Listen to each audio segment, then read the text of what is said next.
The CEO's niece mocked my ring at 7 minutes past 2 in the afternoon.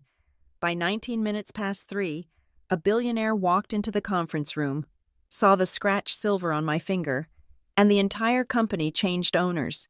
They thought I was just office furniture. They never realized the ring on my hand was not jewelry, it was the key to the safe.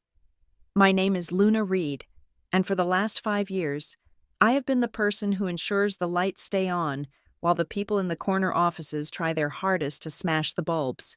They call my position Process Optimization Lead. It sounds prestigious on LinkedIn, the kind of title that suggests I sit in boardrooms pointing at projection screens with a laser pointer. In reality, working at Norwick Thermal and Data Group is less about strategy and more about plumbing. I am the janitor of logistics. When a department head accidentally orders $40,000 worth of incompatible server racks because he liked the color of the brochure, I am the one who has to return them without offending his fragile ego. When the cooling systems in the server farm start vibrating at a frequency that threatens to shatter the hard drives because someone skipped the maintenance schedule to save a nickel, I am the one who routes the emergency bypass. Cleveland is gray today. It is usually gray. The sky presses down on the city like a dirty, wet wool blanket, and the air inside the NTDG headquarters is recycled, stale, and smells faintly of ozone and burning ambition. This building used to mean something.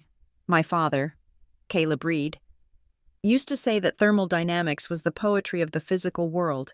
He was a maintenance chief here back when the founder ran the place. He respected the machines. He understood that you cannot cheat physics. Grant Hallowell does not respect physics. He respects optics. Grant took over as CEO 6 months ago. He is the second generation, the son who inherited the crown, but not the wisdom. To Grant, a company is not a machine that produces value. It is a stage for his personal brand. Under his leadership, we stopped calling failures failures. Now, if a project burns through $2 million and produces nothing but smoke, we call it aggressive innovation. If we fire the experienced engineers and replace them with interns who do not know a wrench from a ratchet, we call it fresh perspective. And if we spend $50,000 on a retreat to Napa Valley, while the basement flooding alarms are disabled to save money on sensors, that is called culture investment. I sit in my cubicle, which is strategically located near the server room. The hum of the fans is my white noise. I prefer the machines to the people. Machines are honest. If you feed a server bad data, it crashes. It does not lie to you. It does not try to gaslight you into believing the crash is actually a feature. Then there is Sloan. Sloan Hallowell swept into the office 2 months ago like a weather event. She is 24 years old, the niece of the CEO, and her job title is Strategic Culture Coordinator. Nobody knows what that means, not even HR. I suspect even Sloan does not know. Her primary qualification seems to be that she has 30,000 followers on social media and a last name that matches the sign on the building. Sloan does not walk. She floats on a cloud of perfume that costs more than my monthly rent. She turned the conference room into a collab space with beanbag chairs that hurt your back and lighting that makes everyone look jaundiced. She sends emails with subjects like vibe check and manifesting success. She demands that our weekly reports be inspiring. Last week, she returned my efficiency audit.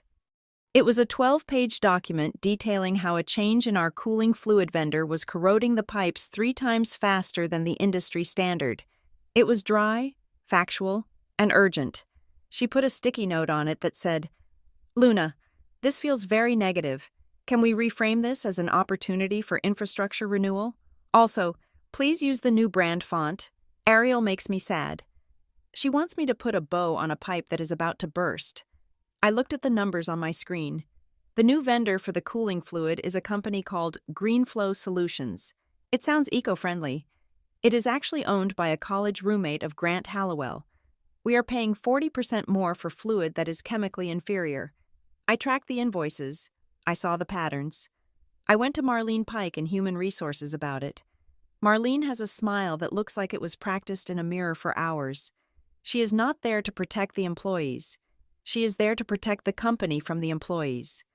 "Luna," Marlene had said, leaning back in her ergonomic chair. You are getting bogged down in the weeds. Grant is streamlining our partnerships. This is about synergy. Questioning the vendor selection process feels a bit politically sensitive, don't you think? We want team players here. Politically sensitive, that is the code word. It means shut up and let the ship sink because the captain is busy painting the railings gold. I looked down at my hand resting on the desk. The fluorescent light caught the dull glint of the ring on my finger. It is not a pretty ring. It is heavy, made of sterling silver that has grayed with age. The band is thick, almost masculine, etched with a pattern of gears intertwined with vines. There is a deep scratch on the side, and a notch near the top that looks like damage. It is clumsy. It sits on my finger like a lead weight. My father gave it to me 3 days before he died. Caleb Reed was a man who smelled of grease and honest work. His hands were always stained, his knuckles scarred. He did not leave me a fortune. He left me a small house in the suburbs and this ring. It is not about how it shines. Luna, he had told me, his voice raspy from years of inhaling factory dust. It is about the fit. It is about the torque. A nut does not need to be gold to hold a bridge together. It just needs to be true. I wear it every day. I wear it as a reminder of what this place used to be. The new hires. The ones Sloan brings in who look like models and type with 2 fingers. They stare at it. I see their eyes dart to my hand in meetings. They look at my practical clothes, my lack of makeup, and that scratched, ugly ring, and they categorize me. To them, I am part of the furniture. I am the bitter, middle-aged woman in the corner who crunches numbers and refuses to smile at their toxic positivity. They think I am harmless. They think I am stuck here because I have nowhere else to go. They are wrong. I am not stuck. I am waiting. I opened a new terminal window on my computer. The cursor blinked. A steady, rhythmic pulse. I typed in a command string that bypassed the user interface and went straight to the raw logs. Most people look at a company and see logos, marketing campaigns, and press releases. I look at a company and see the flow of data and money. I see the arteries. And right now, NTDG is bleeding. Grant thinks he has hidden the losses. He moves debt from one column to another. He classifies operational expenses as capital investments to make the quarterly earnings look higher. He thinks because he fired the old accounting team and hired a firm that asks fewer questions, he is safe, but systems leave footprints. Every time Sloan swipes her corporate card for a team-building lunch that is actually a spa day for her and her friends, it is logged. Every time Grant approves a payment to a shell company for consulting services that never happen, it is logged.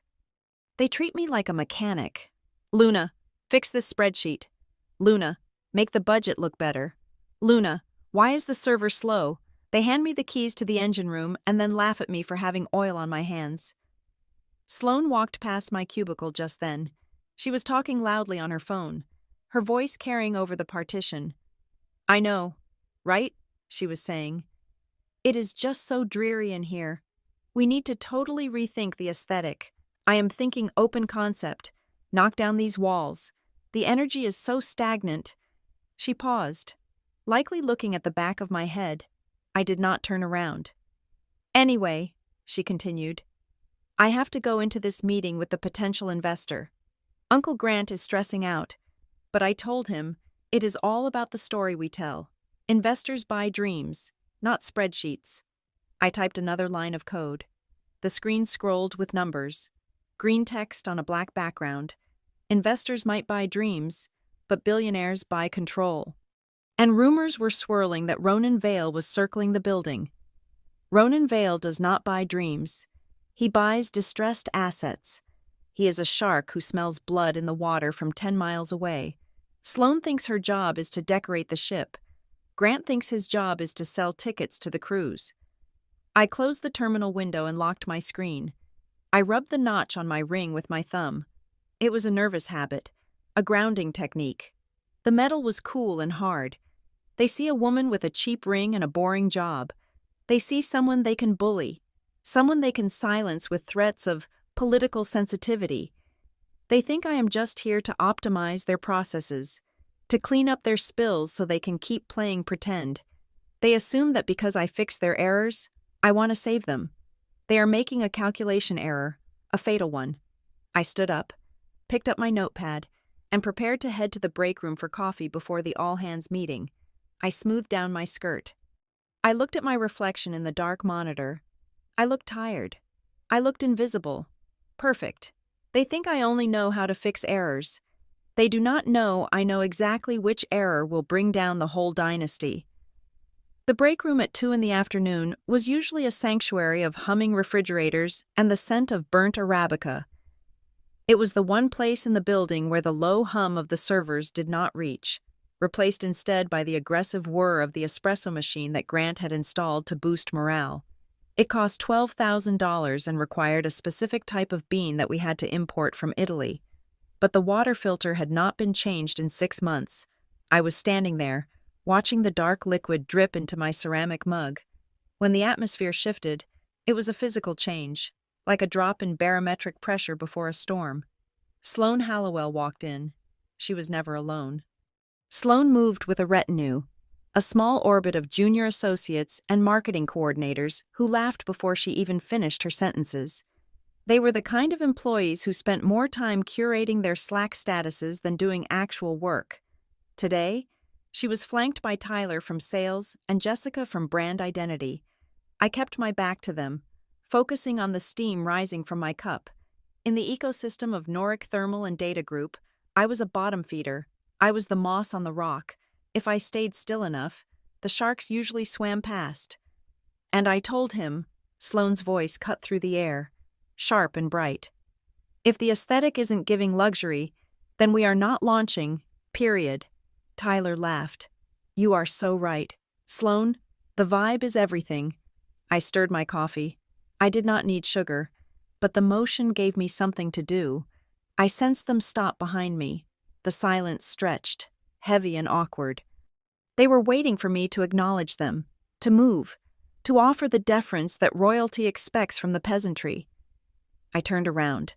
Sloane was leaning against the counter, holding a cup of herbal tea that she had brought from home because the office coffee was too acidic for her aura. She looked me up and down.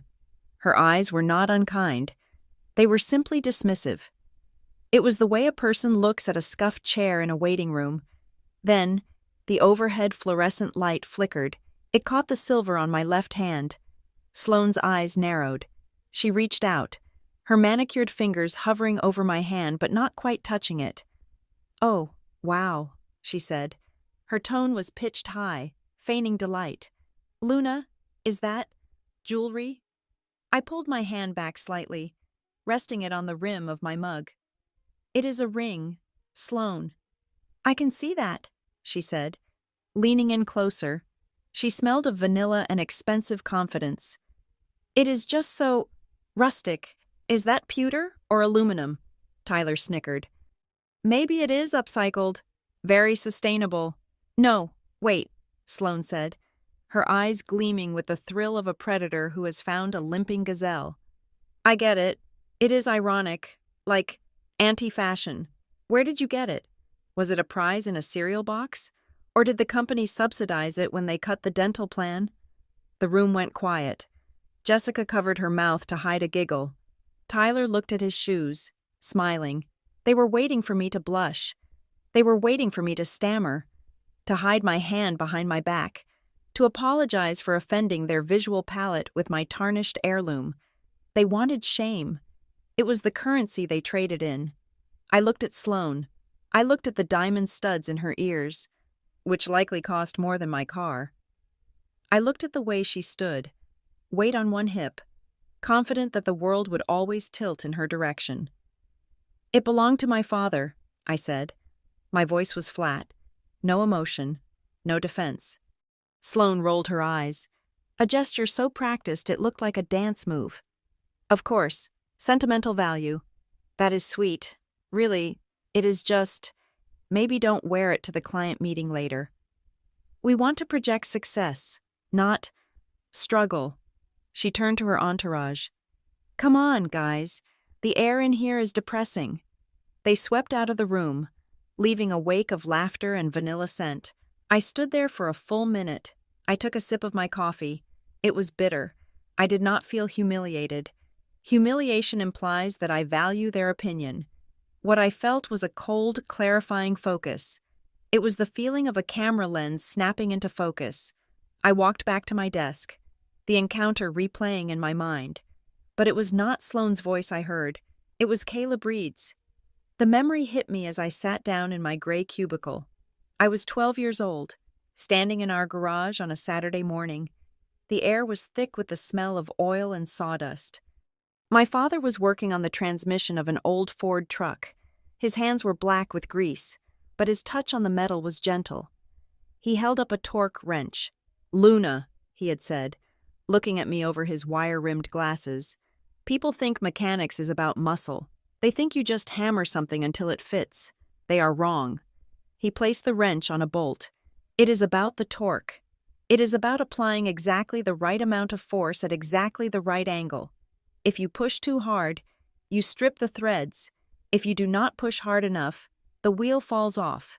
He tapped the side of his head. "The most dangerous part of the machine is the part that looks solid but isn't tight. You do not need to smash it. You just need to find the loose bolt and give it one turn. Gravity does the rest." I looked at my computer screen. Sloane was the part that looked solid. She shone. She was loud, but she was loose. She had no threads holding her to the core of this company. My phone buzzed on the desk, a notification from Instagram. I did not follow Sloane, but 3 different people had already forwarded me her story. I opened it. It was a video taken moments ago in the hallway. The camera was angled down at her own shoes, but you could hear her voice clearly. "Some people try so hard to look tragic for attention." Sloane's voice narrated. The text overlay said, "Office vibes." When the aesthetic is, "Help me, I am poor," corporate life charity case. She had tagged me, not my handle, but my full name in small text hidden in the corner. Just enough for the algorithm to find me. Just enough for everyone in the office to know exactly who she was talking about. I watched the view count tick up. 42 views, 65 views. A normal person would go to the bathroom and cry. A normal person would print out the screenshot and march to Marlene Pike's office in Human Resources to file a complaint about a hostile work environment. But I knew Marlene. Marlene would look at the screenshot, sigh, and tell me that Sloane was just expressing herself, and that I needed to develop a thicker skin. She would probably suggest a conflict resolution workshop that would be held on a Saturday. Going to HR would be using a hammer. It would be loud, messy, and ultimately ineffective. I closed the Instagram app. I put the phone face down. I placed my hands on the keyboard. "Torque," I whispered. I did not open a spreadsheet. I opened the back-end administration panel. As the process optimization lead, I had permissions that most people forgot existed. I needed these permissions to diagnose workflow bottlenecks, to trace server latencies, and to audit resource allocation. Technically, I was supposed to use these powers only for authorized tickets. Today, I authorized myself. I started a new secure archive. I named it Project Torque Backup. First, I accessed the security camera feed from the break room. I found the timestamp 2:07 p.m. I downloaded the clip of Sloane and her friends mocking me. The audio was crisp. You could hear every sneer. I saved it. Next, I went into the email server logs. I was not reading content yet. I was looking for patterns. I filtered for Sloane's corporate account. I cross-referenced her sent emails with the timestamps of her social media posts. There it was. While she was supposedly in a strategic planning session last Tuesday from 10 to 12, her network traffic showed 0 emails sent, 0 documents opened, but her device MAC address showed 3 gigabytes of upload data to TikTok and Instagram servers. She was stealing company time. That was a minor infraction. A loose screw. I went deeper. I pulled the expense reports for the Culture Initiative Department. Sloane had a corporate credit card with a $20,000 monthly limit. I saw charges for meeting supplies at a luxury florist, $3,000. I saw a charge for team morale at a 5-star sushi restaurant, $800. The guest list was marked as internal review. but the timestamp was Saturday night at 9 p.m. I downloaded every receipt. I downloaded every invoice. I created a mirror of her entire digital footprint on an encrypted external drive. I was not angry. My heart rate had not risen a single beat. I was simply documenting the mechanics of a failure. I paused and looked at my hand again. I spread my fingers under the desk lamp. The harsh light hit the silver ring. For years, I had looked at this ring and seen a simple, somewhat crude piece of jewelry. I thought the pattern was just decorative random swirls and lines. I thought the deep scratch on the side was just damage from my father's work, a scar from a wrench or a slip of a grinder. But looking at it now, with the mindset of a forensic investigator, I saw something else. I brought the ring closer to my eye. The vines were not just vines. They were stylized helical gears, interwoven with the organic shapes. It was a fusion of nature and machine. And that scratch? I ran my fingernail over the deep groove on the side of the band. It was perfectly straight. It had a precise depth. At the bottom of the groove, there was a tiny, almost microscopic widening. It looked like the silhouette of a chess piece, a pawn. I froze. My father had made this ring. He had crafted it with his own hands. Caleb Reed did not make mistakes. He did not leave scratches unless he meant to. Why a pawn? The pawn is the soul of chess. He used to tell me when we played on the porch in the summers. It goes forward. It never goes back. And if it survives long enough, if it reaches the end of the board, it becomes the most powerful piece in the game. I traced the shape of the tiny pawn notch. It was not a defect.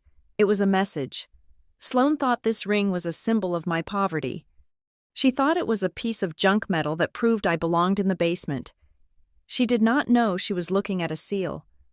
She did not know she was looking at the first move of a game she did not even know she was playing. I saved the final log file and ejected the drive. I slipped the drive into my pocket, right next to the ring. Subsidized, I muttered to myself, testing the word. I turned back to my monitor. The Culture Initiative budget was open on the screen. I saw a line item for a strategic gala scheduled for next month.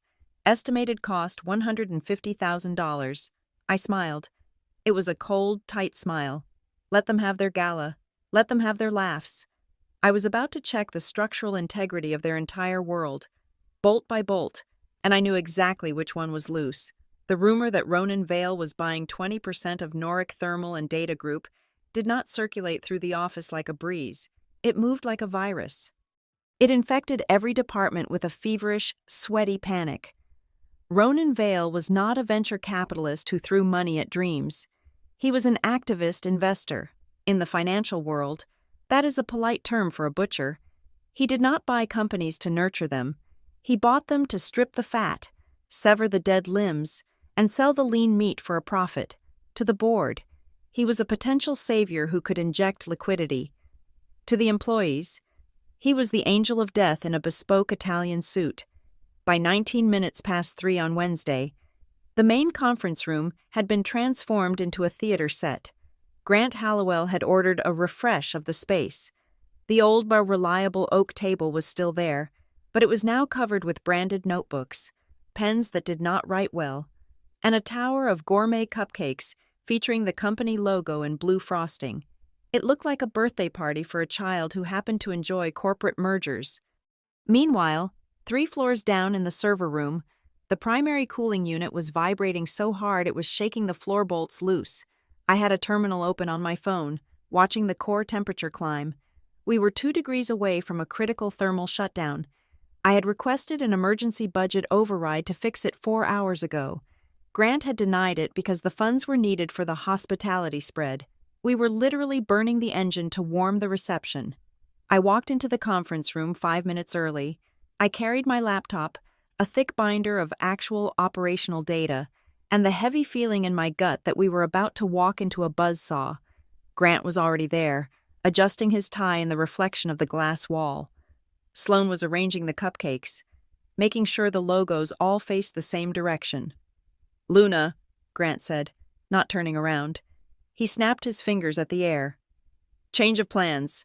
I need you to sit in the corner, the back corner." I stopped. My data is essential for the operational review. Grant, I should be at the table. Grant turned then. He gave me a smile that did not reach his eyes. It was the smile of a man trying to sell a used car with a leaking transmission. We want to project vitality. Luna, he said, smoothing his graying hair. Energy, youth, innovation. Sloan will be presenting the culture deck. You are just here for technical backup. If we need you, we will call on you, but try to blend in with the ficus plant. All right, let the fresh faces handle the optics. He gestured to Sloan, who was currently taking a selfie with the cupcakes. I did not argue. I walked to the far end of the room and sat in the overflow chair, wedged between a decorative plant and the wall. I opened my laptop. I pulled up the real-time cash flow analysis. It was bleeding red. At exactly 19 minutes past 3, the glass doors slid open. There was no entourage. There were no assistants, just one man. Ronan Vale looked like he was carved out of something harder than bone.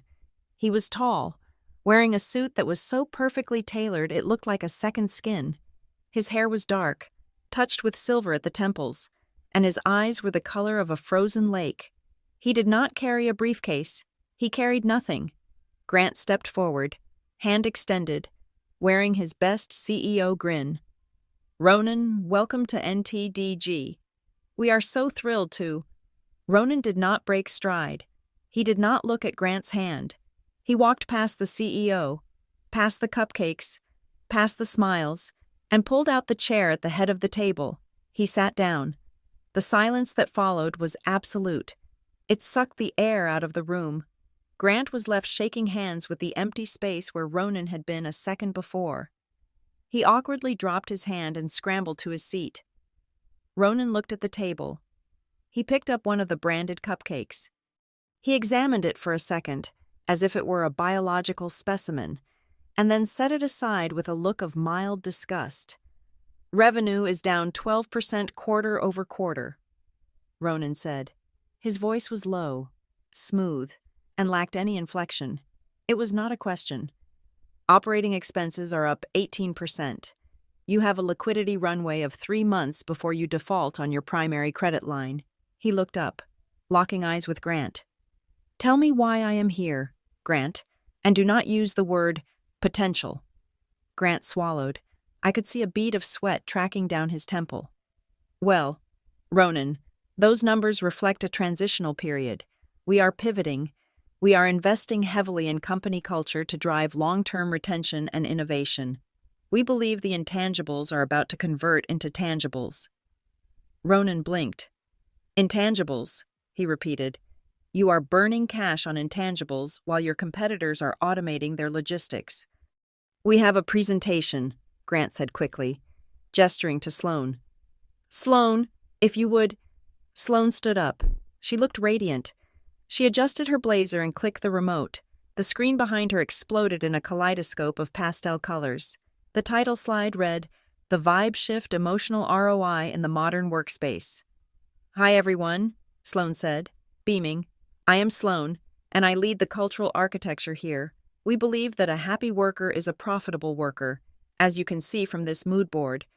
We have introduced Bagel Fridays, meditation pods, and a new font family that tests show induces calmness. Ronan watched her.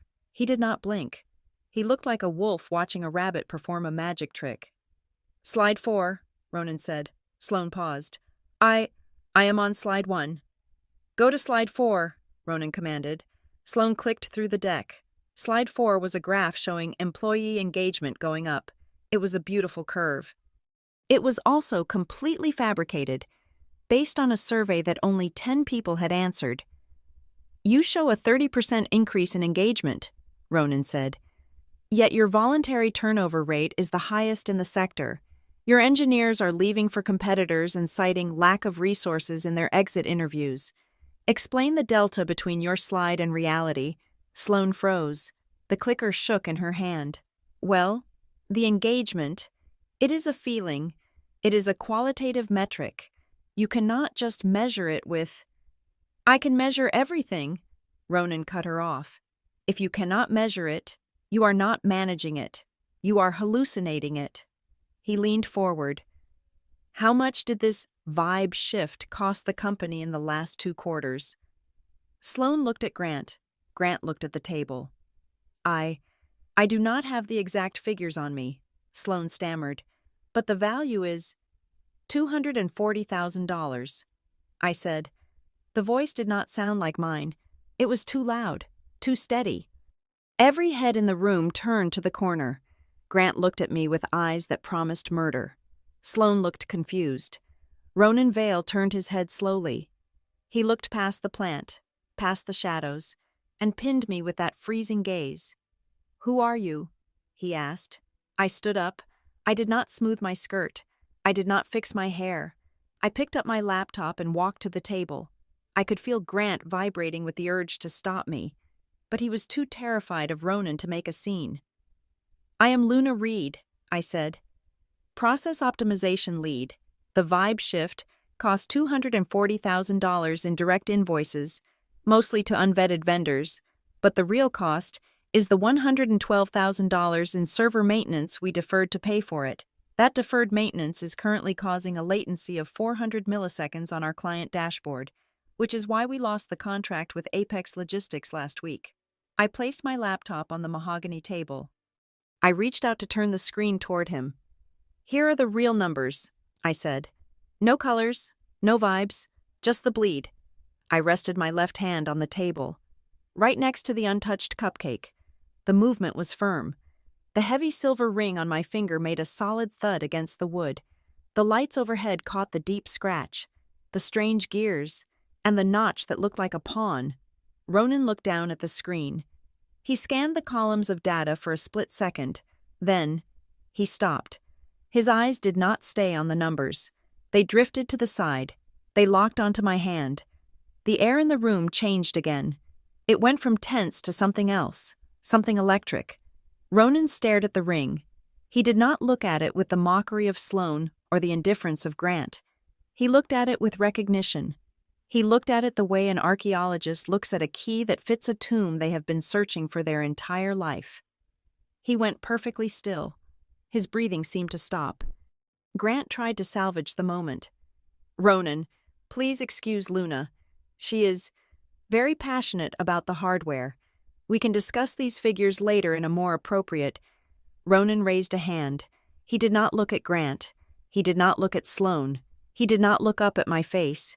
He was staring at the scratch on the silver band. "Where?" Ronan said, his voice barely a whisper, yet loud enough to crack the silence of the room. "Did you get that ring?" He looked up at me then.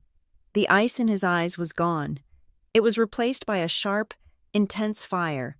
He was no longer looking at an employee. He was looking at a ghost.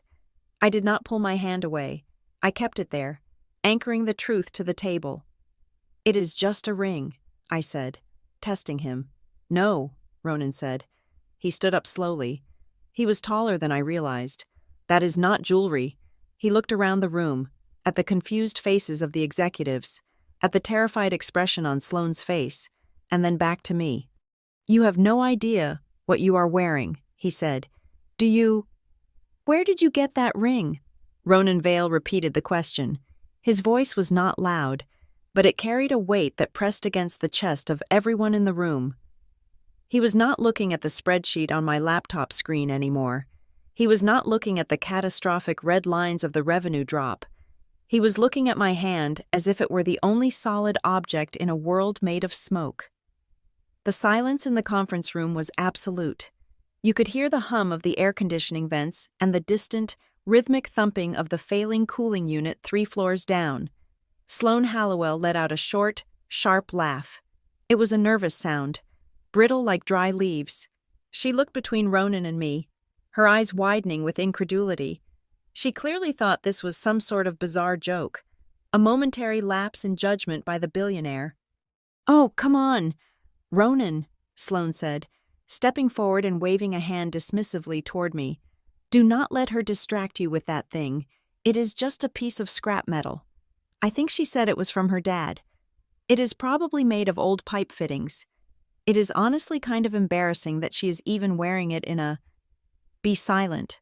Ronan did not shout. He did not even look at her. He cut the air with 2 words that hit Sloane like a physical slap. Sloane's mouth snapped shut with an audible click. She recoiled, her face flushing a deep, blotchy crimson. She looked at her uncle for support. But Grant Halliwell was staring at Ronan, his expression frozen in a rictus of confusion and dawning fear. Ronan turned his body fully toward me. The predatory aggression he had shown moments ago when dissecting the company's finances was gone. In its place was a strange, intense focus. It was the look of a man who had been searching for a ghost and had just found it sitting in the corner of a room he intended to demolish. "I asked you a question," Ronan said, his voice softer now but no less commanding. "The ring. Who gave it to you?" I looked him in the eye. I did not flinch. I felt the cold silver against my skin, the weight of the years, the weight of the secrets my father had kept. "My father gave it to me," I said. "His name was Caleb Reed." The name hung in the air. Grant Halliwell blinked. He let out a breath that sounded like a tire deflating. He actually chuckled, a wet, dismissive sound. "Reed?" Grant shook his head, looking at Ronan with a mix of relief and bewilderment. "Ronan, you cannot be serious. Caleb Reed was the maintenance chief. He died 5 years ago. He was a mechanic. He fixed the boilers and greased the server racks. He was a good employee, sure, but he was staff. He was nobody." Ronan slowly turned his head to look at Grant. The movement was reptilian. "Nobody," Ronan repeated. "He was blue-collar," Grant insisted, his confidence returning slightly now that he thought he understood the situation. "He spent 30 years in the basement. I think we even paid for his funeral out of the petty cash fund. If Luna here is his daughter, well, that is nice, but I hardly see how her jewelry is relevant to a 20% acquisition deal." Ronan stood up. He moved with a fluid grace that made the expensive suit look like armor. He walked around the mahogany table. He did not walk toward Grant. He walked toward me. The room watched, paralyzed. Ronan stopped 2 feet away from me. He held out his hand, palm up. It was a request, not a demand. "May I?" he asked. I hesitated for a heartbeat, then placed my hand in his. His grip was dry and firm. He lifted my hand to the light, inspecting the ring with the scrutiny of a jeweler. His thumb brushed over the deep scratch on the side, then traced the pattern of the gears and vines. Finally, his finger settled on the small, deliberate notch. The pawn. "Sterling silver," Ronan murmured, more to himself than to the room. "The alloy mix includes 3% titanium for heat resistance. The motif is the gear and the vine, industry and growth, and the mark of the pawn." He looked up at me. "Do you know why there is a pawn?" "Luna.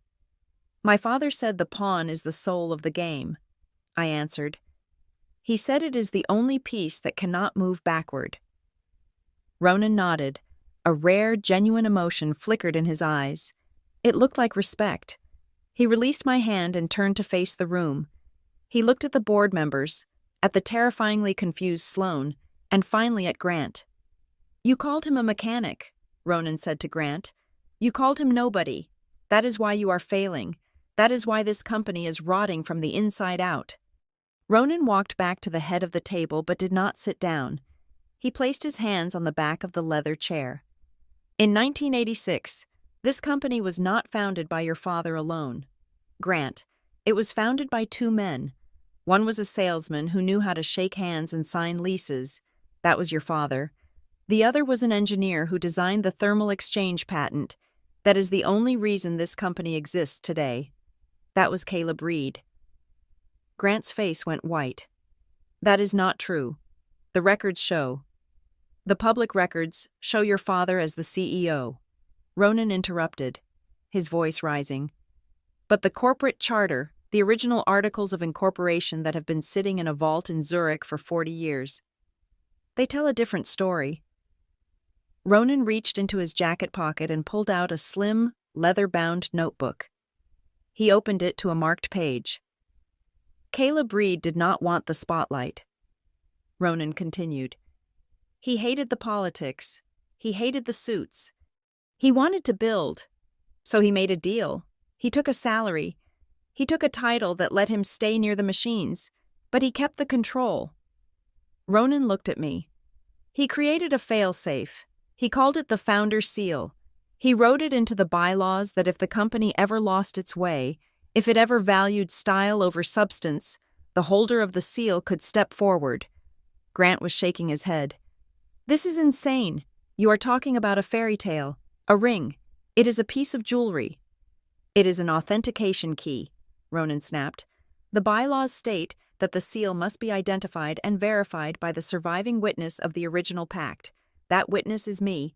I was the junior lawyer who drafted the papers for them when I was 25 years old. The room spun. I grabbed the edge of the table to steady myself. My father. The grease under his fingernails. The way he would come home tired and simply say he fixed a leak. He owned the patents. He built the engine. And he had let them treat him like a servant for decades. Why? I whispered. Ronan heard me. Because he wanted to see if they could learn, he said. He wanted to see if the management class could actually run a company with integrity. He gave them 40 years. Ronan looked at Grant. And you failed. You turned his machine into a circus. This is not legal, Grant sputtered, standing up. I am the CEO. I hold the majority of the Class A shares. You cannot just walk in here and overturn the board because of a ring. You hold the shell, Grant, Ronan said, his voice cold as liquid nitrogen. You own the brand name, you own the furniture, but Caleb Reed retained the voting rights attached to the intellectual property trust. Ronan pointed a finger at me. The bearer of the founder seal, once positively identified by the witness, activates the dormant Class B shares held in the Reed Trust. Ronan paused. He let the words settle like dust after an explosion. Luna Reed does not just work here, Ronan declared, his voice ringing off the glass walls. As of this moment, she controls 51% of the voting stock of Noric Thermal and Data Group. Sloan dropped the remote control. It hit the floor with a loud crack. Grant slumped back into his chair, looking as if someone had cut his strings. No, he whispered. That is impossible. She is the optimization lead. She fixes the spreadsheets. Ronan smiled. It was a terrifying smile. Exactly, Ronan said. And she is about to fix you. The heavy oak doors of the conference room clicked shut, sealing out the noise of the hallway. Grant Hallowell and his niece had been escorted out by security. Their protests muffled by the soundproofing, the room was suddenly quiet. Save for the low hum of the ventilation system, I stood there, my hand still resting on the table, the silver ring pressing against the mahogany. My heart was beating against my ribs like a trapped bird, but my face remained impassive. I had practiced that face for 5 years while listening to incompetent middle managers explain why my data was wrong. Ronan Vale did not sit down. He walked to the window and looked out at the gray Cleveland skyline. He took a phone from his pocket, tapped the screen once, and said a single word. Now, seconds later, the side door of the conference room opened. 3 people walked in. They were not the company lawyers I was used to seeing, the ones who wore flashy ties and smelled of desperation. These 3 moved with the quiet, terrifying efficiency of executioners. They carried black briefcases that looked old and expensive. They set the cases on the table. The locks snapped open in unison. Sit down, Luna, Ronan said. He turned from the window. We have 40 years of paperwork to review. I sat. The chair felt too big, or perhaps I felt too small. The lead attorney, a woman with steel gray hair and glasses that magnified her eyes, slid a document toward me. It was yellowed at the edges. The paper felt thick, heavy with cotton content, the kind they do not use anymore. This, Ronan said, standing opposite me, is the original Appendix B of the Articles of Incorporation for Noric Thermal and Data Group, dated October 14th, 1986. I looked down at the document. The typewriter font was crisp despite the age. My eyes scanned the legalese until they landed on a paragraph circled in red ink. Item 7 Alpha the Founder Seal. I began to read aloud, my voice steady despite the tremor in my hands. the controlling interest of the Reed Trust, comprising 51% of all Class B voting shares, shall remain dormant until such time as the designated heir presents the physical authenticator. Said authenticator is described as follows: a hand-forged band of sterling silver, alloyed with 3% industrial titanium. The exterior motif shall depict a helical gear intertwined with a biological vine pattern. I stopped. I looked at my ring. The gear and the vine. I had looked at it 1,000 times and seen only abstract shapes. "Keep reading," Ronan commanded gently. "The band shall contain a deliberate imperfection." I read, a vertical incision on the lateral face, measuring exactly 2 millimeters in length, terminating in a widened base resembling the silhouette of a chess pawn. This mark shall serve as the mechanical key to the physical safe deposit box located in the Zurich Cantonal Bank, as well as the visual signifier of the heir's claim. I traced the scratch on my ring, the pawn, the soul of the game. I looked up at Ronan. He planned this. He planned this in 1986. He knew who he was going into business with, Ronan said. Grant's father was a necessary evil. He had the capital and the connections. But your father knew that men who love money more than machines eventually start selling the copper out of the walls. He built a fuse. He knew he could not stop the rot while he was alive, not without destroying the company he loved. So he set a trap for the next generation. I felt a sudden surge of anger. It was hot and sharp. He died fixing a boiler in the basement. Ronan, he let them treat him like a servant. He let me work here for 5 years, taking orders from people like Sloan, fixing their messes, being invisible. Why didn't he tell me? Why did he let me think we were poor? Ronan pulled out a chair and sat down. He leaned forward, clasping his hands. If he had given you 51% of a billion-dollar company when you were 18, what would have happened? Ronan asked. I opened my mouth to answer, but the words died in my throat. You would have been Sloan, Ronan said. The truth of it hit me like a physical blow. You would have been a board member's daughter. You would have been protected. You would have never learned how to code a server bypass. You would have never learned how to negotiate a vendor contract or how to spot a fake invoice. You would have been the person on the top floor looking down, not the person in the trenches knowing exactly where the foundation is cracked. He tapped the yellowed paper. Caleb did not want an heir who owned the company. He wanted an heir who understood the company.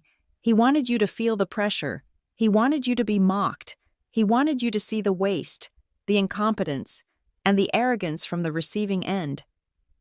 I looked at the ring again. It was heavy. It was no longer just a memento. It was a burden. He made me a sleeper agent in my own inheritance, I whispered.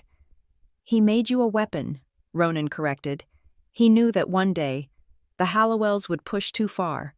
He knew they would strip the assets and inflate the stock for a quick sale. He told me to wait. He told me to watch you. Wait until she is ready, he said. Wait until she stops trying to please them and starts analyzing them. One of the lawyers slid a second document across the table. This one was newer. It was a transfer of authority, requiring only a signature. When you stood up today, Ronan said, when you quoted the exact cost of the server latency and the price of the cupcakes, I knew the training was complete. You were not just angry, Luna. You were accurate. I picked up the pen. It was a heavy fountain pen, black lacquer and gold.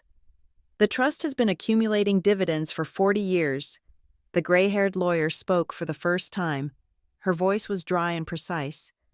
The liquid assets are substantial, but the primary asset is the voting block. As of this signature, you have the legal authority to dissolve the current board of directors, terminate executive contracts for cause, and restructure the bylaws. I held the pen over the paper. I thought about the last 5 years. I thought about the late nights in the server room, eating vending machine sandwiches while Grant posted photos of his yacht trips. I thought about the way Marlene Pike and HR would smile that fake, plastic smile while denying my request for a raise. I thought about Sloan laughing at my ring. They had built their entire world on the assumption that no one was watching the details. They thought power came from the title on the door. My father had taught me that power comes from the torque. It comes from applying force to the right lever. He didn't leave me money, I said, realizing the full scope of what Caleb Reed had done. He left me a move, a checkmate in one. He left you the board, Ronan said. Now, play. I signed my name, Luna Reed. The ink was dark and permanent. As I finished the signature, I felt a shift. It was internal, the part of me that was the employee, the subordinate, the person who apologized for taking up space, simply evaporated. I looked at Ronan. Where are the Hallowells now? Grant is in his office, likely shredding documents, Ronan said calmly. Sloane is probably crying in the bathroom or deleting her Instagram story. They are waiting to see what you do. They think this is a legal dispute. They think they can settle with you. They think they can buy you off. I capped the pen. The click was loud in the silent room. They are wrong, I said. I stood up. I picked up the yellowed document, the appendix that proved my father was the architect of everything around us. I do not want a settlement, I said. I want an audit, a forensic audit. I want to know where every cent went for the last 10 years, and I want their keycards deactivated before they can leave the building. Ronan smiled. It was a small, sharp thing. I have a team of forensic accountants in the lobby. They have been waiting for your signal. Send them up, I said, and tell security to lock the elevators on the executive floor. No one leaves until I say so. I looked at the ring on my finger. The silver seemed to shine a little brighter under the conference room lights. It wasn't ugly anymore. It was functional. It was the key to the safe, and I had just turned the lock. One more thing, I said, turning to the lawyers. Draft a memo to the entire company, effective immediately.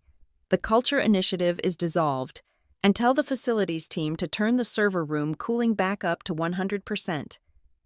Ronan stood up and buttoned his jacket. Where are you going? I walked toward the door. I am going back to my desk. I have a lot of work to do. You are the majority shareholder, Ronan said. You can take the corner office. I paused at the door. Not yet. The corner office is just a view. My desk is where the network admin terminal is. I need to revoke some access privileges. I walked out into the hallway. The air felt different. It was no longer heavy. It was charged. My father had played the long game. He had sacrificed his pride, his comfort, and his status to ensure that when the hammer finally fell, it would not just make noise, it would shatter the glass house they had built. I was the hammer, and I was just getting started. The next morning, the sun rose over Cleveland with the same indifferent shade of gray, but the atmosphere inside the headquarters of Noric Thermal and Data Group had shifted.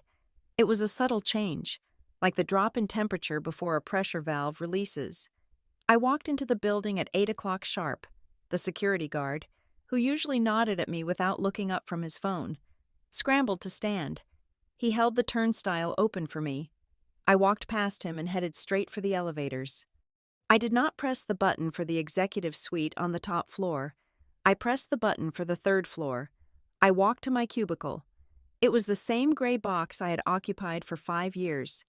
The fabric on the partition was still fraying at the corner. The stain from a spilled coffee 3 years ago was still visible on the carpet. People stared. They whispered. They had heard the rumors that the quiet woman from Process Optimization had somehow staged a coup in the boardroom. But seeing me sit down in my old swivel chair confused them. They expected a coronation. They expected me to be moving furniture. I was not here to move furniture. I was here to lock the doors. I logged into my workstation. Yesterday, my access level had been Level 3 Administrator.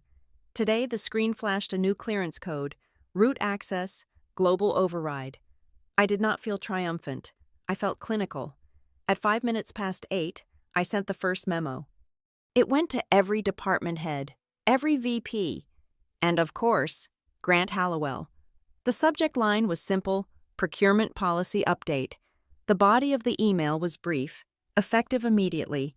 All expenditures exceeding $25,000 require the physical signature of the majority shareholder representative. All vendor contracts initiated within the last 6 months are suspended pending a forensic audit. All external consulting payments are frozen. I hit send. Then I took a sip of my coffee. The first reaction came from human resources. Marlene Pike did not email. She appeared. Marlene walked down the aisle of cubicles carrying a large vase of white lilies. She was wearing a pastel suit that was meant to look disarming. She placed the flowers on my desk, right next to my dual monitors. The smell was overpowering. "Luna," Marlene said, her voice dripping with a sweetness that set my teeth on edge. "I just wanted to bring these by, to say congratulations, and to say that I am so sorry if things have felt tense lately. We are a family here at NTDG, and families have their ups and downs." I looked at the flowers, then I looked at Marlene. "I am allergic to lilies, Marlene." I lied. I was not allergic, but I wanted to see her reaction. Marlene's smile faltered for a fraction of a second before she recovered. "Oh my goodness. I had no idea. I will have them removed immediately. I just wanted to make sure you knew that HR is here to support this transition. If you need help with the paperwork for the leadership changes, I am at your disposal." "I do not need help with paperwork," I said, turning back to my screen. "But I do need the access logs for the HR hiring portal for the last 3 years. I noticed some discrepancies in the job descriptions for the executive assistants. It seems we are hiring people with 0 experience at salaries 40% above market rate." Marlene went pale. "Luna, those are standard. I need the logs by noon." "Marlene," I said. I did not raise my voice. I kept typing. "If I have to retrieve them myself, I will also be retrieving your search history on the company network." Marlene did not say another word. She picked up the heavy vase and walked away. The water sloshed over the rim, staining her pastel suit. Step 1 complete. The soft trap had been dismantled. Now for the hard targets. I opened the financial dashboard. I had frozen the consulting fees, which was the polite term Grant used for siphoning money to his friends. But I needed to stop the immediate bleeding. I pulled up the corporate credit card accounts. Grant, Sloan, and 3 other VPs held black tier cards with unlimited spending limits. The real-time transaction log showed that Grant was currently at a coffee shop across the street. He was likely trying to caffeinate his way through the panic. I typed a command, batch suspend, reason audit. I watched the screen. 30 seconds later, a transaction attempted to post from The Roasted Bean, amount $12.50, status declined. I imagined the scene, the barista waiting, Grant swiping the card again, the card read error message, the line behind him growing impatient. It was petty, perhaps, but it was also a message. The money tap was turned off. 20 minutes later, I heard the heavy footsteps. Grant Hallowell did not walk into the open plan office. He stormed in. His face was a mottled red. He was holding a cup of coffee that he had presumably paid for with cash, and he looked like a man who had not slept. He marched straight to my cubicle. The chatter in the office died instantly. 50 heads popped up over the partitions like prairie dogs sensing a predator. "What do you think you are doing?" Grant hissed. He leaned over my desk, invading my space. "You embarrassed me. My card was declined for a latte. A latte. Luna." I did not stand up. I looked up at him calmly. "Your card was declined because the account is flagged for suspicious activity. Grant, I noticed a charge last week for client development at a jewelry store in Miami. $6,000. Unless we are bribing clients with diamond tennis bracelets. That is embezzlement." Grant slammed his hand on the partition wall. The fabric muted the sound, but the aggression was clear. "You are overstepping," he growled. "You might have some old piece of paper that says you have voting rights, but I am still the CEO. I run operations. You cannot just freeze my accounts." "I am not overstepping," I said. "I am optimizing.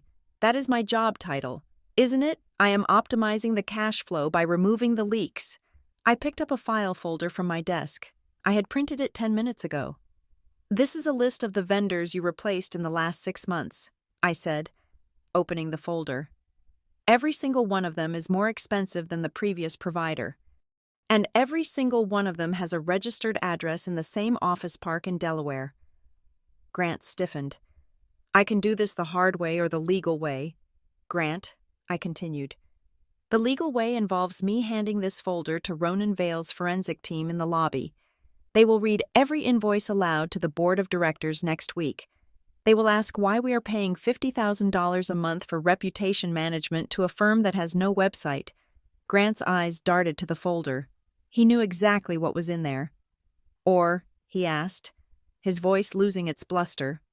Or you sit down, I said.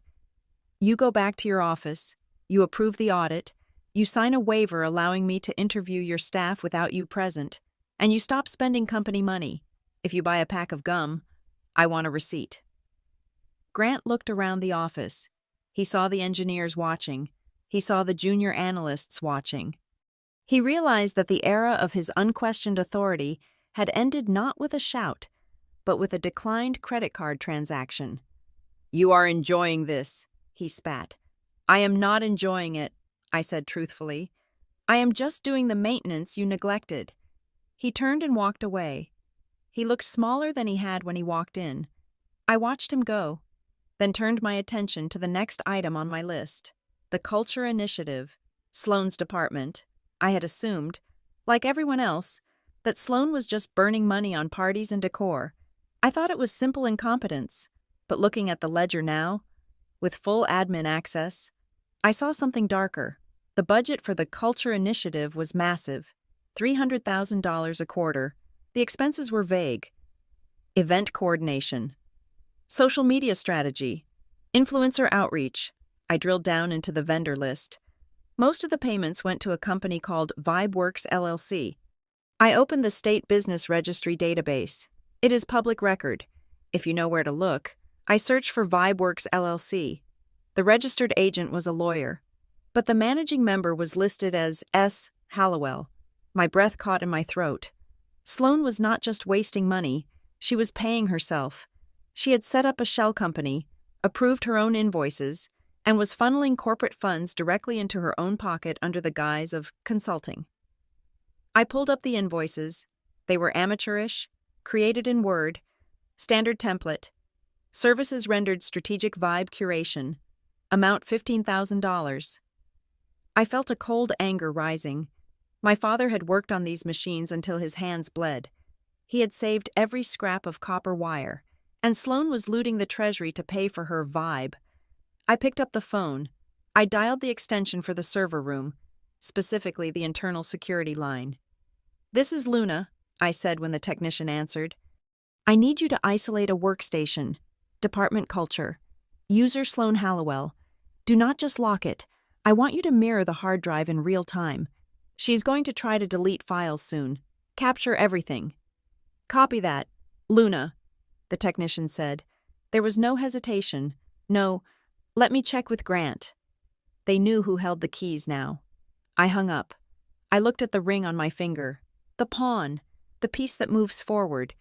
They had started a war with a laugh in the break room. They had no idea that I had been stockpiling ammunition for 5 years. I opened a new email draft. Subject invitation to project review. Recipient Sloane Hallowell. Dear Sloane, please report to the basement archive room at 2 o'clock. We need to conduct a physical inventory of the contracts you claim to have reorganized. Please come alone. I hit send.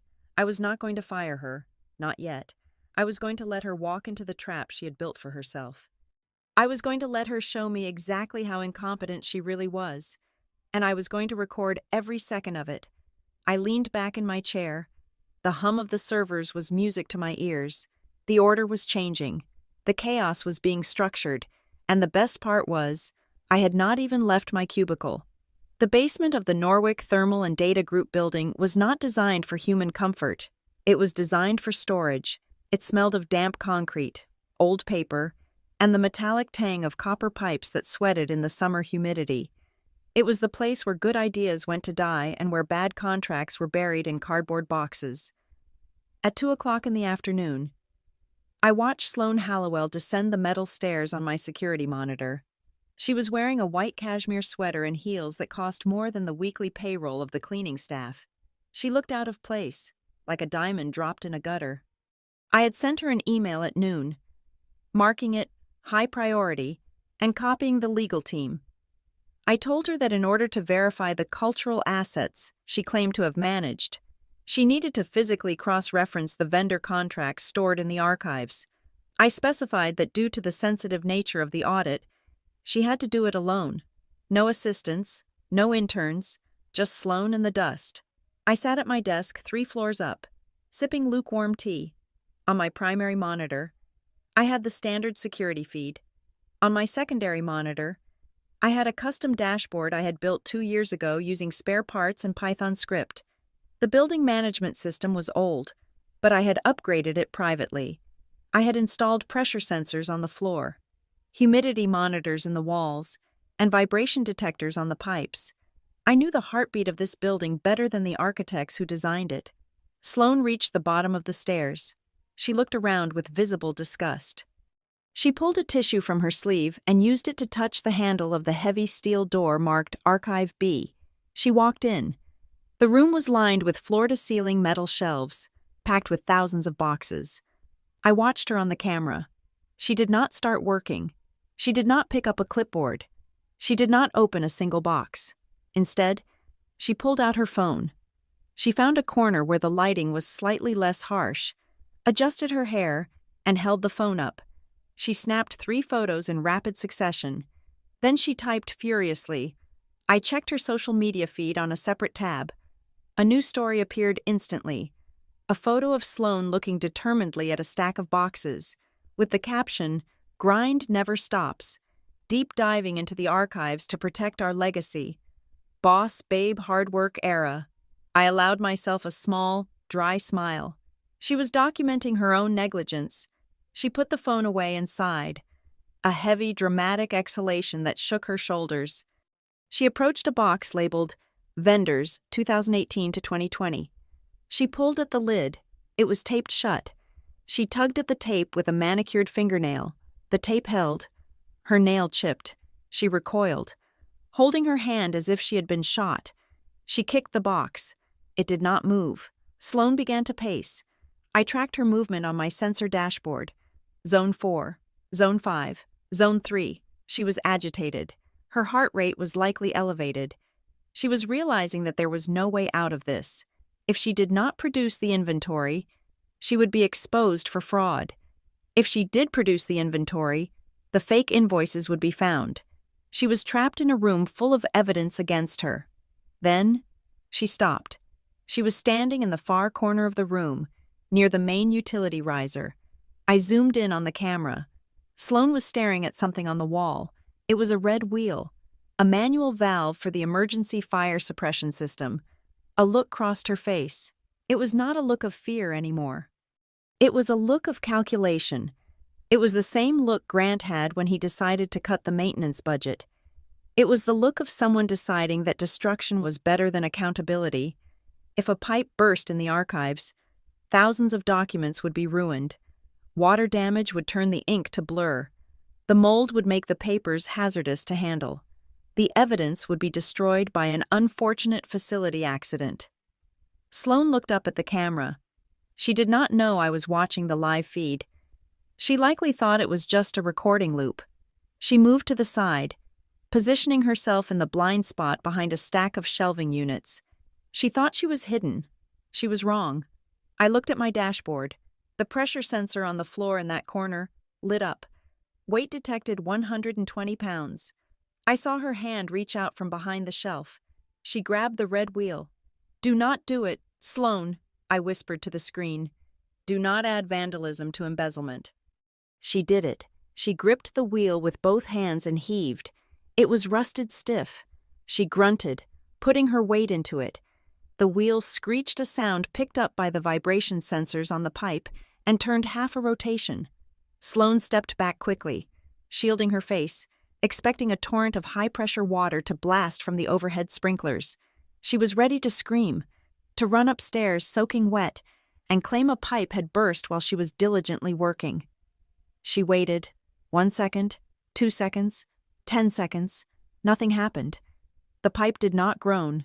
The water did not rush. The sprinkler heads remained dry and silent. Sloane lowered her hands. She looked up at the ceiling. She looked back at the wheel. She grabbed it again and spun it furiously. Left, right, left, still nothing. She did not know that 3 years ago, during a routine check, I had discovered a slow leak in that riser. I had traced it back to the main junction.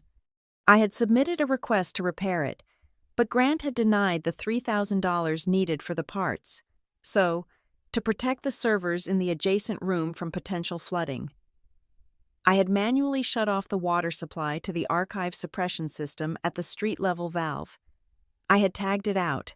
I had logged it in the maintenance report that no one read. The archive was dry because they were too cheap to fix the plumbing, and now, their own negligence was preserving the evidence they wanted to destroy. Sloane let out a scream of frustration. She kicked the pipe. Then, she pulled out her phone again. She dialed a number. I did not need to guess who she was calling. I tapped a command on my keyboard to activate the high-gain microphone I had installed near the server room ventilation shaft, which ran directly through the archive ceiling. The audio crackled, then cleared. "Uncle Grant?" Sloane's voice came through. Tinny but distinct. "It is not working. The water.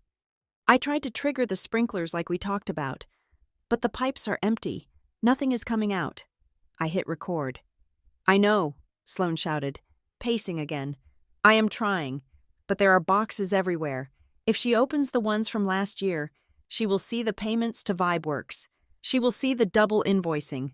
There was a pause as Grant spoke on the other end. I could not hear his exact words, but I could hear the tone.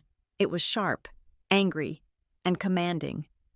"Okay," Sloane said, her voice trembling. "Okay, I can do that. But how?" "She has admin access." Another pause. "Plant it," Sloane asked. "What do you mean, plant it?" She stopped pacing. She listened intently. "You want me to put the files on her local drive?" Sloane asked. "The compliance failures. You want to make it look like she was the one approving the fake vendors." I leaned forward. This was it. This was the crossover point. Embezzlement is a crime, but conspiracy to frame a shareholder, that is a felony that carries prison time. "I can try," Sloane said. "I still have the physical key to her office from when I borrowed her stapler last month. I never gave it back. I can go up there when she goes to lunch." "Do it," I heard Sloane say, repeating Grant's order. "Okay. I will say I found the files in her desk. I will say she was running the scheme and using my name to cover it up." She hung up the phone. She looked relieved. She had a plan. She wiped her hands on her expensive pants and headed for the door. I stopped the recording. I saved the file. I encrypted it and backed it up to 3 separate cloud servers. Then I picked up my desk phone and dialed a single digit. "Ronan," I said. "I am here." His voice answered. He was in the temporary office we had set up in the conference room. "You need to come down to the lobby," I said. "Bring the security team, and bring the police." "What do we have?" Ronan asked. "We have a confession," I said, "and we have a live demonstration of corporate espionage in progress. Sloane is on her way up to my office to plant evidence." "I am on my way," Ronan said. "Wait," I added. "Do not intercept her yet. Let her enter my office. Let her stick the USB drive into my computer. I want the keystrokes logged. I want the chain of custody to be unbroken." "Understood," Ronan said. "We will wait for the trap to close." I hung up. I stood up and smoothed my skirt. I checked the monitor one last time. Sloane was in the elevator. She was fixing her makeup in the reflection of the doors. She was practicing her shocked face. She was preparing to tell the world that Luna Reed, the boring optimization lead, was the mastermind behind the fraud. She thought she was the queen on the chessboard. She thought she could move in any direction she wanted. She did not realize she was just a pawn who had walked into the line of fire of a rook. I walked out of my cubicle and headed toward the break room. I needed to give her a clear path. I needed to let her think the king was unguarded. It was time to end the game. Sloane Hallowell walked into the executive conference room 10 minutes later. She did not look like someone who had just committed a felony. She looked indignant. She marched in with her chin high, clutching a folder to her chest, ready to play the role of the diligent whistleblower.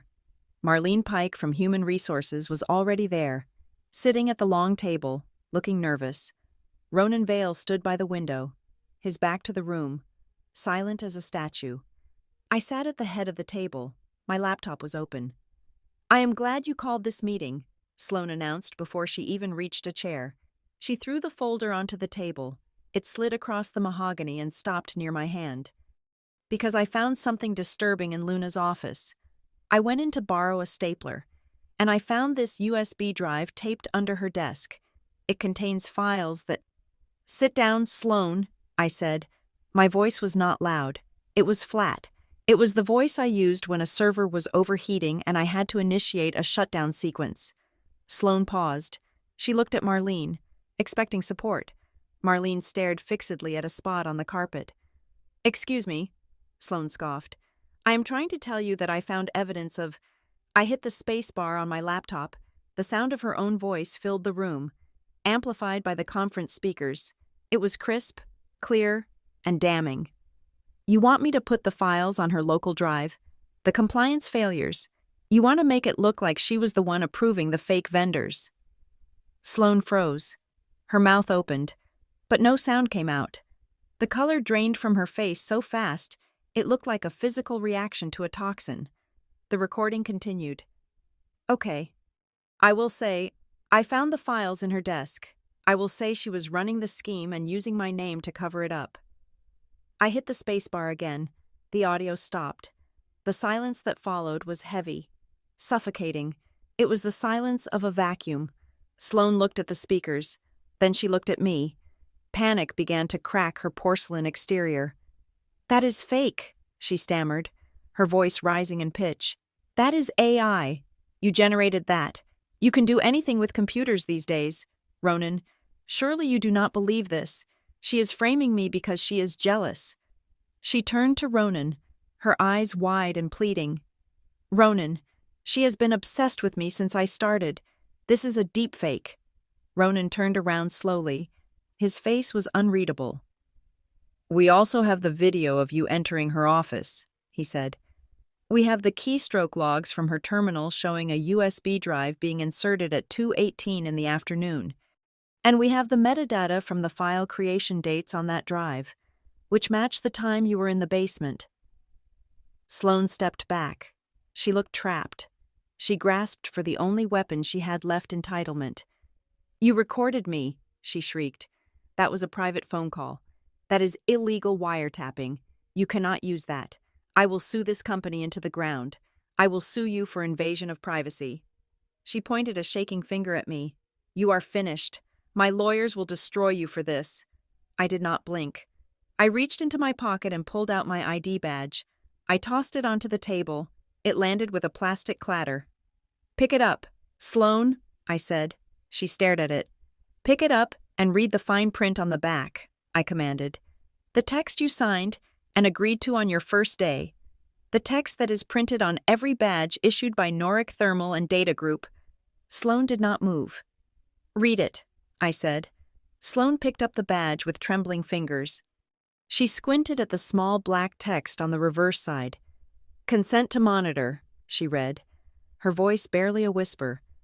"By accepting this credential, the employee consents to the monitoring, recording, and auditing of all activities on company premises, including but not limited to audio, video, and network traffic, for the purpose of security and quality assurance." I leaned forward. "You were in the basement archives. That is a secure zone. You were on a company phone line. That is a monitored channel. And you were conspiring to commit fraud against the majority shareholder." Sloane dropped the badge. But we never enforced that." "Grant never enforced it," I corrected her. "I do." Ronan stepped forward. He moved into her personal space, looming over her. "You are not being surveilled." "Ms. Hallowell," Ronan said, his voice cold and precise. "You are being documented. There is a difference. Surveillance is watching. Documentation is building a case for prison." Sloane looked at Grant's empty chair, realizing her uncle was not coming to save her. She looked at Marlene. "Marlene, do something," Sloane cried. "They are bullying me." Marlene flinched. She looked at me. I held her gaze. Marlene, I said, I have prepared the termination papers. They are on the tablet in front of you. Termination for cause, gross misconduct, corporate espionage, attempted fraud. Marlene hesitated. She was calculating. She was wondering if Grant could still win this war. She was wondering if she could stay neutral. Perhaps we should suspend her pending a full investigation, Marlene suggested weakly. Termination is so final. We need to follow the handbook protocols. The handbook says that any employee caught falsifying data is subject to immediate dismissal, I said. And if you do not execute this termination right now, Marlene, I will assume you are a co-conspirator in her fraud scheme. Marlene's eyes widened. I checked the logs, Marlene, I continued, my voice dropping an octave. I saw who edited the job description for the Strategic Culture Coordinator position 6 months ago. You lowered the experience requirement from 10 years to 0. You removed the requirement for a college degree. You paved the road for her. Marlene went pale. She grabbed the stylus. Her hand shook as she tapped the screen. Sign it, I said. Seal it. Make it official in the system before she leaves this room. Marlene signed. The digital signature appeared on the screen. Termination processed, effective immediately. I looked at Sloan. You are no longer an employee of NTDG.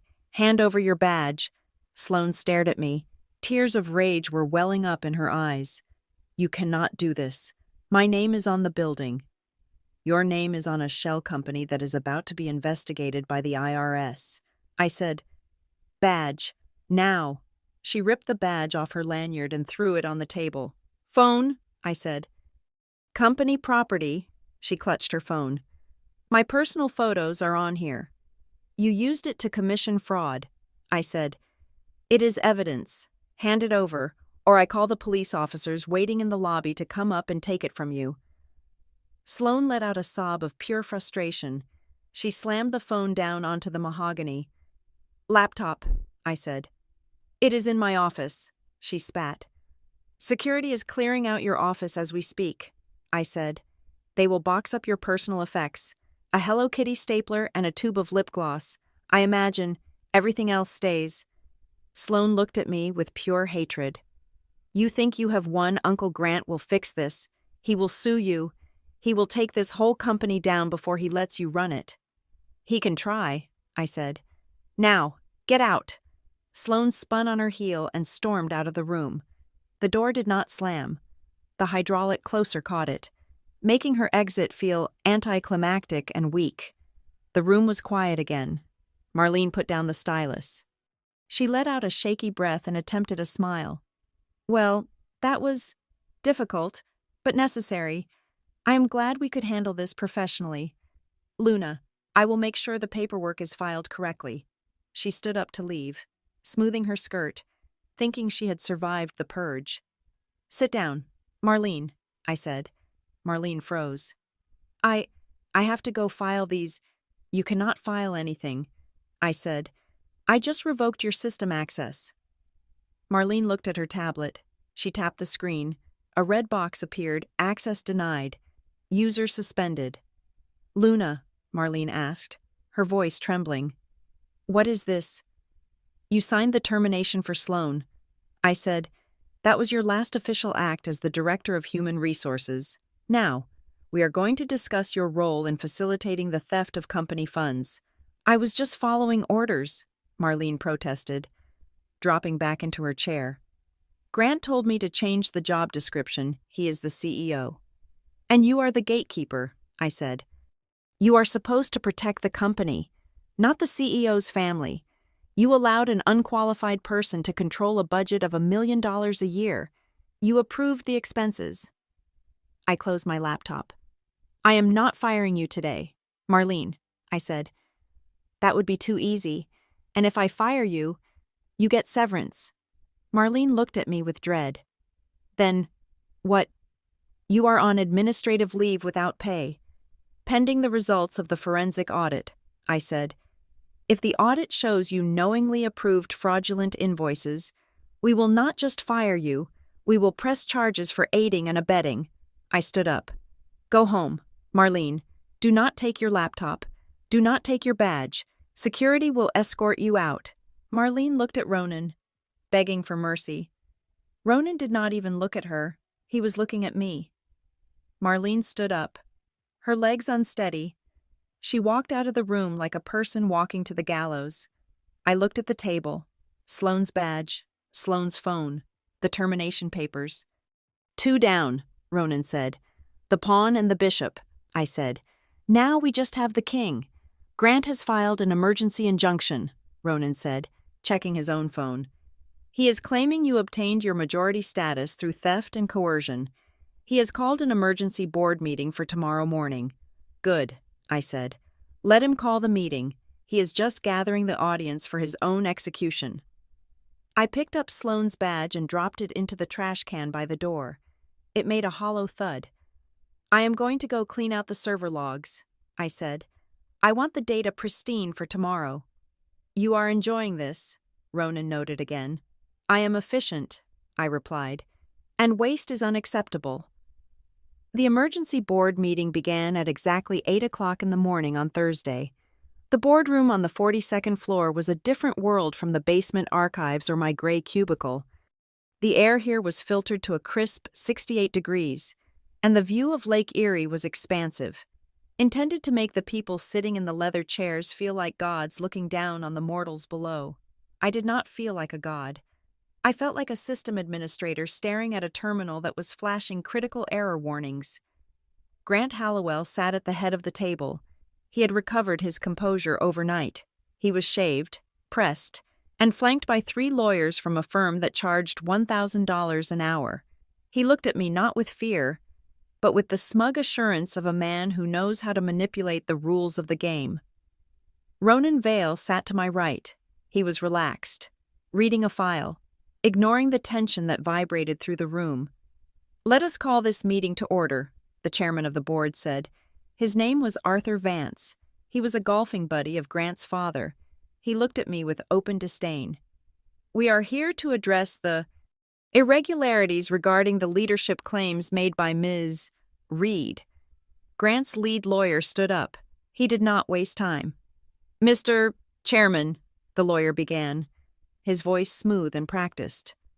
We have filed an emergency injunction with the state court this morning. We are arguing that Ms. Reed has illegally seized administrative control of the company's digital infrastructure. She has locked out the CEO, frozen legitimate vendor payments, and caused significant business disruption. We are asking the board to suspend her employment and restore full executive authority to Mr. Hallowell pending a judicial review. The board members murmured in agreement. They were old men who understood handshakes and country clubs.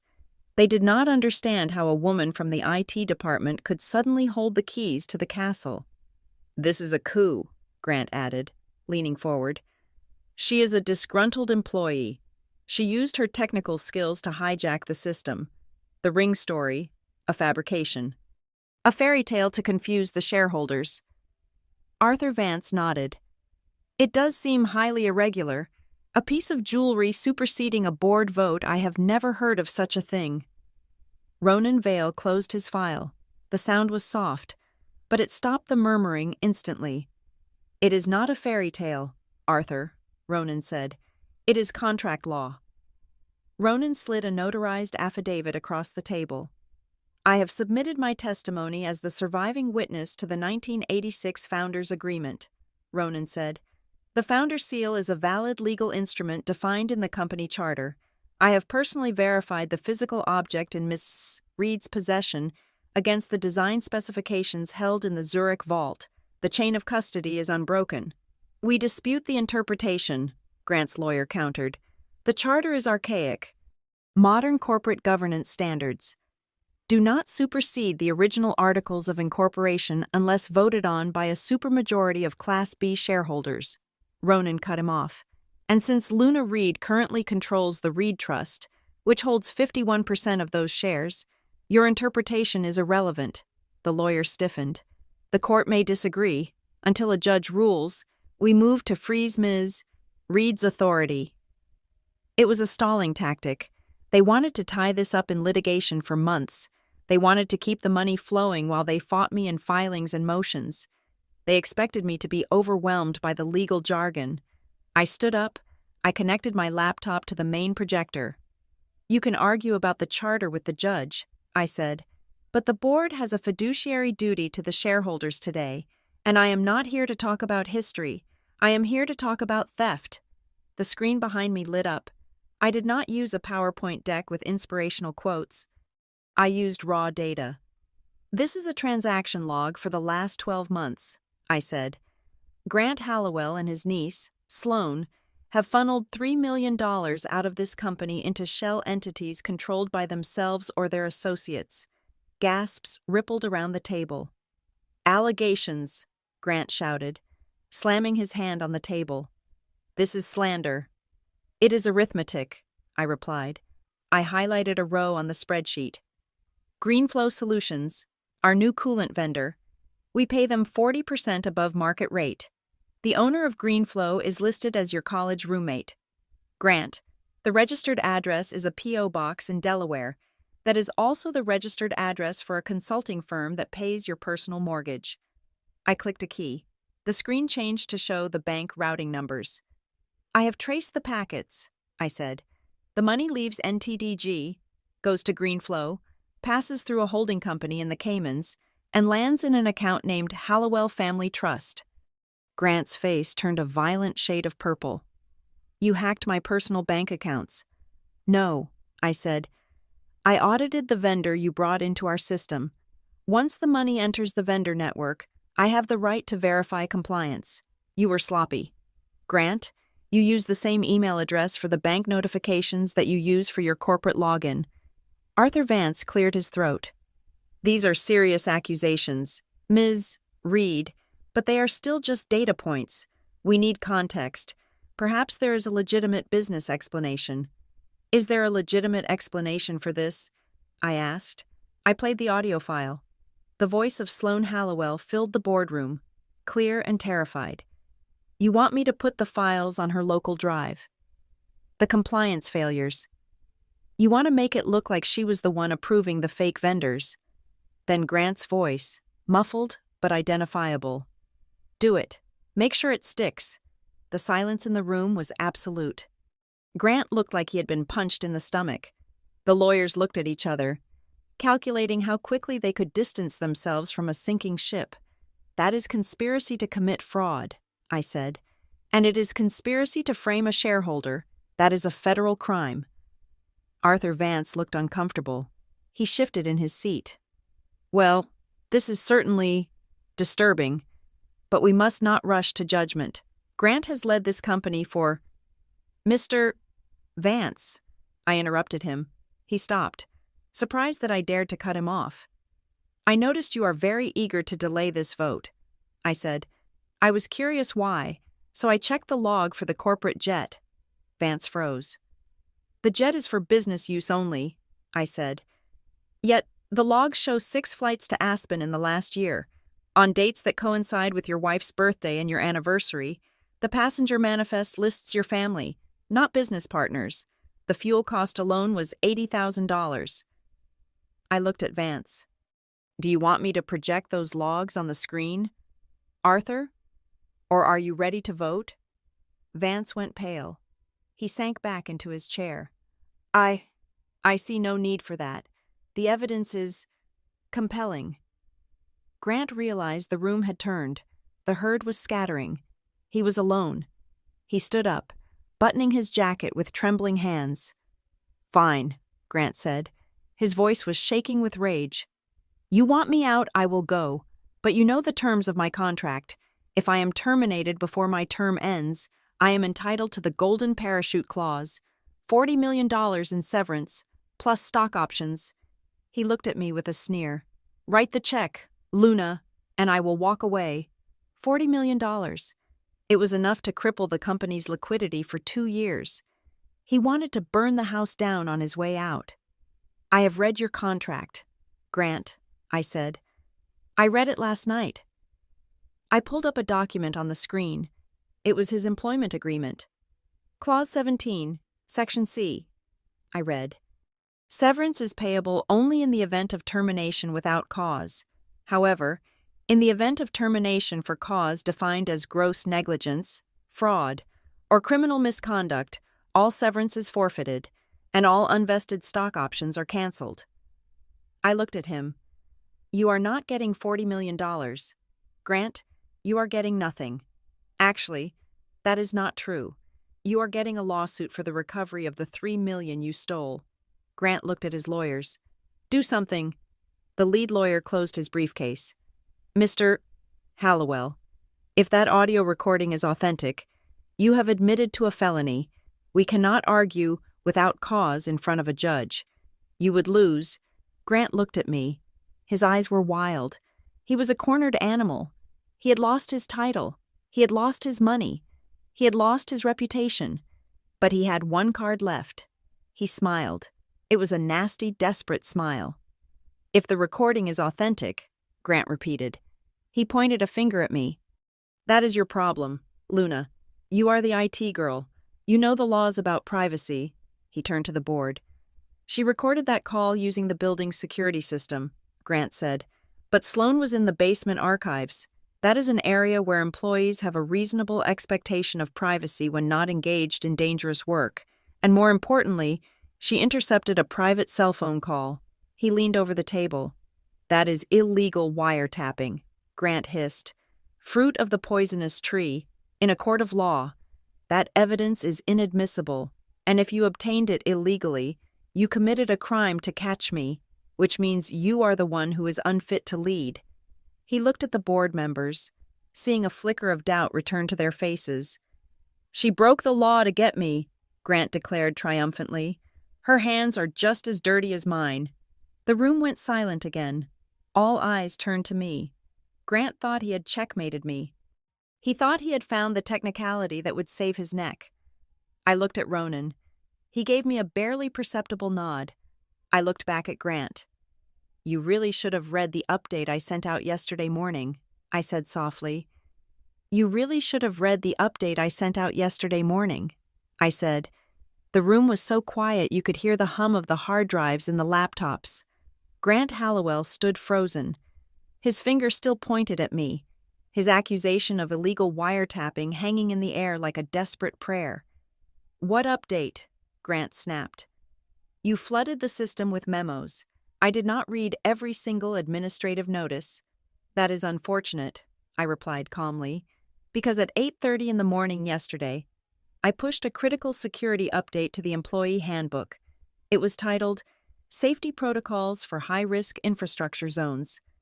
It explicitly states that all basement archive areas, server rooms, and utility chases are subject to continuous audio-visual monitoring to detect mechanical failures, including leaking pipes and structural stress. I turned to the board.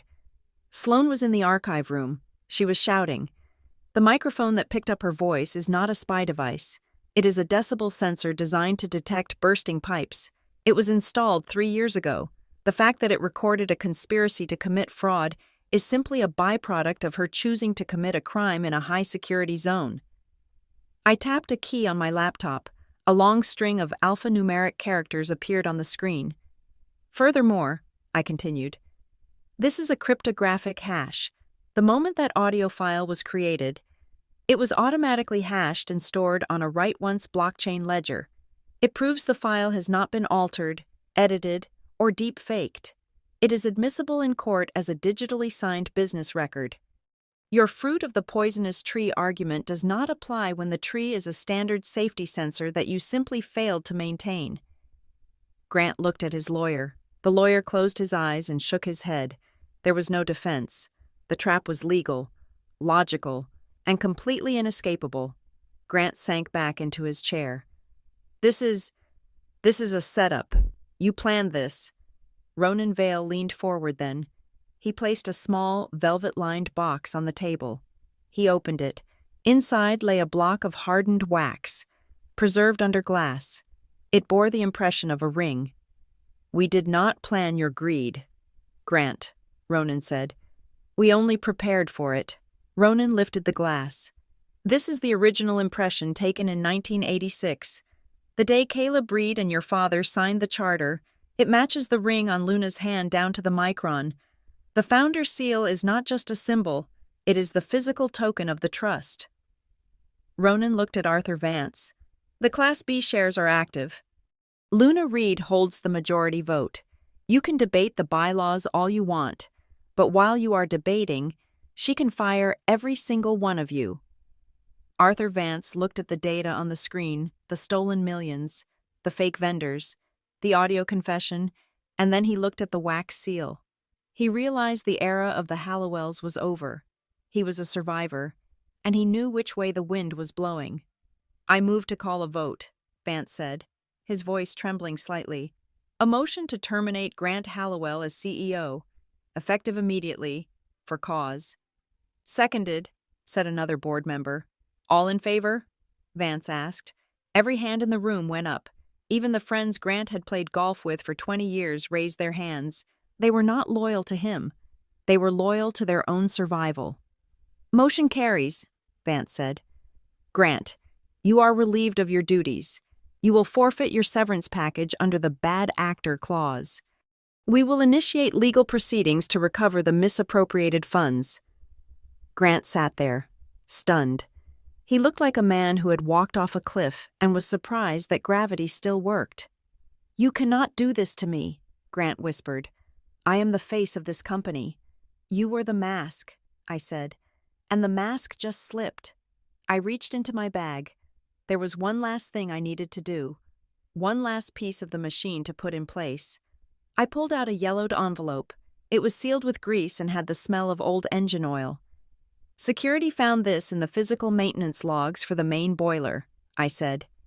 It was filed under emergency protocols. It is addressed to me. I opened the letter. My father's handwriting was jagged, the script of a man whose hands were often stiff from work. Read it, Ronan said softly. I held the paper up so the board could see the date, August 12th, 2010. Luna, I read aloud. If you are reading this, it means the Hallowells finally broke the machine. I knew they would. They polished the paint, but they never changed the oil. One day, they will look at this ring and they will laugh. They will think it is weak because it is silver, not gold. They will think you are weak because you are quiet. I paused, swallowing the lump in my throat. Do not get angry. I continued reading. Anger is wasted energy. It causes friction. Instead, use the process. Revenge is not about shouting. Revenge is about correcting the error. When the time comes, do not just fire them, fix them, torque them down until they understand that the person who holds the wrench runs the world. I folded the letter. Grant was staring at me. For the first time, he did not look at me with contempt. He looked at me with fear. He realized that he had been playing checkers while my father had been teaching me how to program the board. You are fired, Grant, I said. Security will escort you out. Grant stood up. He tried to muster some dignity. He straightened his tie. Fine, I will go. I have lawyers. We will fight the repayment. I will start a new company. No, I said. You won't. Grant stopped. Excuse me. You will not start a new company because you will be under federal indictment for wire fraud and embezzlement. I said, unless, I let the word hang there. Unless what? Grant asked. Unless you choose the alternative. I said, I do not want a long legal battle. It is inefficient.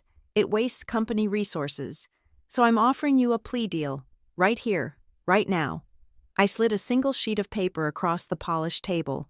We have an opening, I said, in the basement archives. The position is inventory clerk.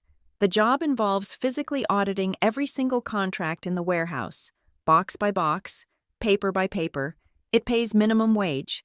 It is supervised by the security cameras. Grant looked at the paper. You must be joking. You want me to work in the basement. You stole $3 million, I said. You can work it off. If you accept the job, I will delay filing the criminal charges. You will work until every penny is repaid. It should take you about 200 years at the current hourly rate. But if you walk out that door right now, I hand the audio file to the FBI. The room was silent. The board members watched in horror. This was not just a firing. This was a dismantling. Grant looked at the door.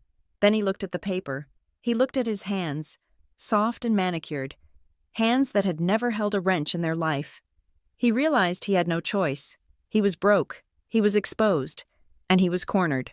He picked up the pen. His hand shook so badly, he could barely form the letters. He signed the contract. "Report to the basement," I said. "Shift starts in 10 minutes, and Grant tuck in your shirt. We have a dress code." He walked out of the room. He did not look like a CEO anymore. He looked like an error that had been corrected. The board members shuffled their papers, eager to leave, eager to escape the cold precision of the new regime. They filed out one by one, nodding at me with terrified respect. Ronan and I were left alone in the boardroom. The view of the lake was still gray, but the light seemed clearer now. Ronan stood up and walked over to where I sat. He looked at the ring on my finger. "Checkmate," Ronan said. I looked at the silver band, the gear and the vine, the pawn that moves forward. "He knew," I said. "He knew exactly how this would end." "He knew you," Ronan corrected. "He knew that you would not be satisfied with just winning. He knew you would want to optimize the solution." I placed my hand flat on the table. The heavy silver ring hit the wood with a solid, definitive click. It sounded like a stamp coming down. It sounded like a lock engaging. "They did not lose because I hated them," I said, looking at the empty chair where Grant had sat. "Hate is personal. This was not personal.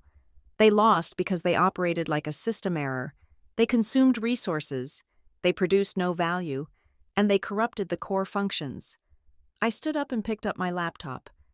"I am the debugger," I said, "and the patch is complete." We walked out of the boardroom together.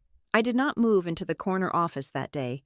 I went back to my desk near the server room. There was still work to do. There were still systems to clean. But as I walked through the office, the air felt different. The pressure was gone. The machine was running smooth, quiet, and true. And on my finger, the ring no longer felt like a burden. It felt like a promise kept. Thank you so much for listening to this story of corporate justice and cold, calculated revenge.